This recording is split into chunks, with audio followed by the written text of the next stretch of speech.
I have a question for Ram Jagadish garu. నేను ఈ script చదివిన తర్వాత I fell so heavy. So when director garu మీతో ఈ ఐడియా ఎక్స్ప్లెయిన్ చేసినప్పుడు ఎట్లా మీకు ఇట్లాంటి ఒక డిఫరెంట్ క్యారెక్టర్తో కనెక్ట్ అయ్యారు, ఇట్లాంటి to understand that emotion and to right it in a way you know for the audience in also in entertaining way? Yeah. The first interesting thing is that only. That itself is the interesting point. Me and we both felt the same. అంటే రాయొచ్చు, ఏదైనా రాయొచ్చు, but ఇదేదో వినంగానే ఒక challenging అనిపించింది. అరే something is there ఇందులో. అంటే ఒక కళ్ళు లేని అమ్మాయి కాళ్ళు లేని అబ్బాయి వీళ్ళిద్దరి మధ్య లవ్ స్టోరీ అంటే వినగానే ఫన్ నవ్వొస్తుంది. ఇదేంటిది కామెడీ సినిమా అని అనిపిస్తుంది. But and this is also comedy film. ఇది కూడా ఇంట్రెస్టింగ్గా ఫన్నీగానే చెప్పాలి. కళ్ళు లేని అమ్మాయి కాళ్ళు లేని అబ్బాయి మధ్యలో ఒక ఇంట్రెస్టింగ్ ఫన్ ఎపిసోడ్స్తో సినిమా రాయాలి అనేది చాలా ఛాలెంజింగ్ అనిపించింది.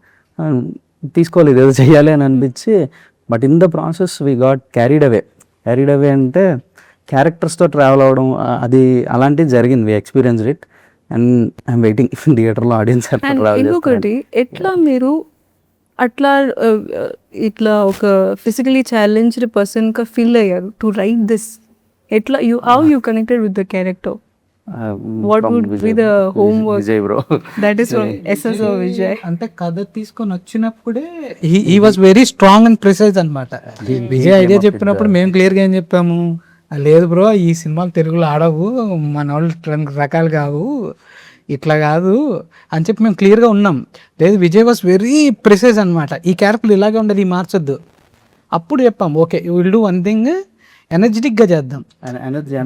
వాళ్ళ వరకు వాళ్ళకి ఏమంటారు, ఆ ప్రాబ్లం ఉందని వాళ్ళకి ఇన్నర్గా ఉండదుగా. చూసేవాడు అనుకుంటాడు మనకు ఉంటుంది రిసెప్టెన్స్, చూసేవాడికి వాడికి ఉండదు కదా అని చెప్పి వి థాట్ ఎనర్జెటిక్గా డిజైన్ చేద్దాం. ఆ థాట్ ఐడియా నుంచి ఏదైతే స్క్రీన్ ప్లే డెవలప్ చేసుకుంటూ వచ్చామో ఇట్ జనరేటెడ్ త్రూ జకాస్ డైలాగ్స్ ఆల్సో కంప్లీట్గా. ఫస్ట్ అనుకున్నది అదే, అంటే ఈ క్యారెక్టర్స్ రెండు అంటే డిజేబుల్డ్ క్యారెక్టర్స్ కదా, ఈ క్యారెక్టర్సే వాళ్ళ డిజబిలిటీగా ఫీల్ అవ్వకపోతే బాగుంటుంది కదా, వాళ్ళ థాట్ ప్రాసెస్ అలా ఉంటే ఎలా ఉంటుందని ఆలోచించాం. And from that process came out everything. అందుకే డైలాగ్ కూడా యాస్టేజ్ ఉంచాం, మన డిజబిలిటీని మనం డిజబిలిటీగా ఫీల్ అవ్వకూడదు. ఆడియన్స్ కూడా ఎక్కడో చోట అదే ఎక్కువ కనెక్షన్. అంటే ఇది ఒక సింపతి సినిమా, లేకపోతే అరే ఏదో ఇలా అని ఇలా కాకుండా వాళ్ళే ఫీల్ అవ్వట్లేదు, సో ప్రాబ్లం ఏంటి అని ఒక చిన్న థాట్ ఉంచండి, అది చాలా. ఎప్పుడు ఎనీ టైం మనం ఎప్పుడు అట్లానే విట్నెస్ చేస్తాం. అంటే డిజబిలిటీ మీద సినిమా అంటే ఒక చిన్న పాథోస్